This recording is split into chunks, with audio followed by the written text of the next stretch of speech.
Lepo pozdravljeni, sem Vladimir Jarh Nikolič, letos kandidiram na državnozborskih volitvah kot kandidat Levice. Levica pa zaradi tega, ker ima edina Levica najboljši program za vse volivce, za vse državljane in državljanke Slovenije, predvsem pa na področju zelenega razvoja, urbanih aktivnosti, na področju izobraževanja, na področju sociale in pa seveda upokojencev, med katere spadam tudi sam. Moje mnenje je to, da lahko kot kandidat Levice ogromno prispevam za naše upokojence, ker je veliko število upokojencev v zelo slabem stanju, zlasti pa ženska populacija starejših oseb. Sam največkrat delam projekte in aktivnosti za trajnostno mobilnost, zlasti na področju mestne občine Slovenj Gradec in pa Koroške regije. Moje aktivnosti so predvsem usmerjene v razvoj kolesarjenja. Kolesarjenje je v bodoče ena izmed najboljših oblik prevoza na krajše razdalje. Zato je pa potrebno dejansko napraviti promocijske projekte, ki povabijo ljudi na kolo. To pomeni, da vsi lahko gremo na kolo, ne glede na vreme. Na koncu koncev, če gremo na smučanje, se prav tako moramo toplo obleči. Pomeni, da je kolesarjenje na krajše razdalje za prihod v šolo, v službo, na rekreacijo idealno. Vsi ti programi, ki so potem vezani na naše upokojence, so zelo pomembni v tem smislu, da lahko država pripravi neke programe, ki so seveda podprti z finančnimi viri. Če so ti finančni viri dovolj dobri, se dajo ti finančni viri lepo razporediti za potrebe izgradnje domov za ostarele, za varovana stanovanja. Potem iz sociale je zelo pomembno, da zgradimo dovolj veliko število stanovanj za mlade po dobrih cenah, po primernih cenah. To pomeni, da tudi tam imamo priložnost ustvariti določen fond. Ta fond se pa lahko ustvarja z celo paleto možnosti. Te možnosti bodo pa seveda proučene v debatah, ki bomo sprovedli. Naredili bomo seveda okrogle mize za mlade, ki bodo tudi sami povedali, kaj želijo in v kakšni obliki bi si oni predstavljali. In potem bomo tisti prispevek mladih poskušali uresničiti skozi zakonodajne politike. To je pravzaprav ena izmed ključnih zadev, ker če bodo imeli mladi možnost dobiti stanovanje po ustreznih cenah, bodo imeli tudi priložnost se zaposliti.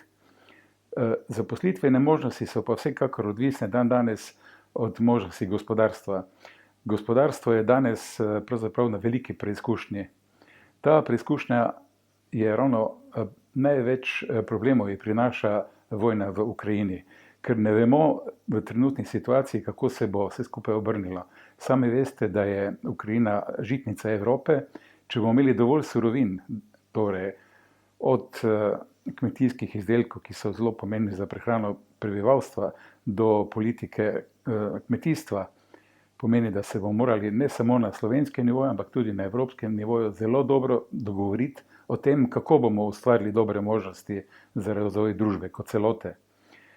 Gospodarstvo, to je pravzaprav ena zelo, zelo zahtevna tema.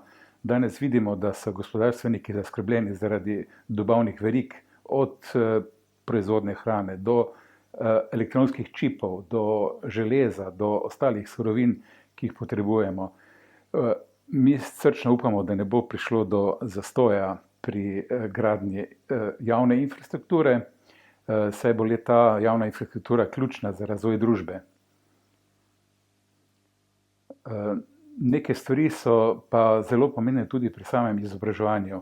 Če bomo v izobraževanje pritegnili ljudi, ki znajo mladini predočiti nove pristope k izobraževanju, ne samo tisto, kar je ozko usmerjeno po knjigah, ampak da bodo tista praktična znanja takšna, da bodo lahko recimo študenti in dijaki praktično preizkusili svoje znanje, ne samo v šoli, ampak v samih delovnih organizacijah in pa v tistih strukturah, kjer omogočajo razvoj mladih. In mladi so pravzaprav tisti, ki so gonilo razvoja. In program Levice je ravno usmerjen v to, da se mladi aktivirajo, da imajo mladi interes do tega, zlasti pa in ta interes izkažejo s prvim korakom, da gredo na volitve.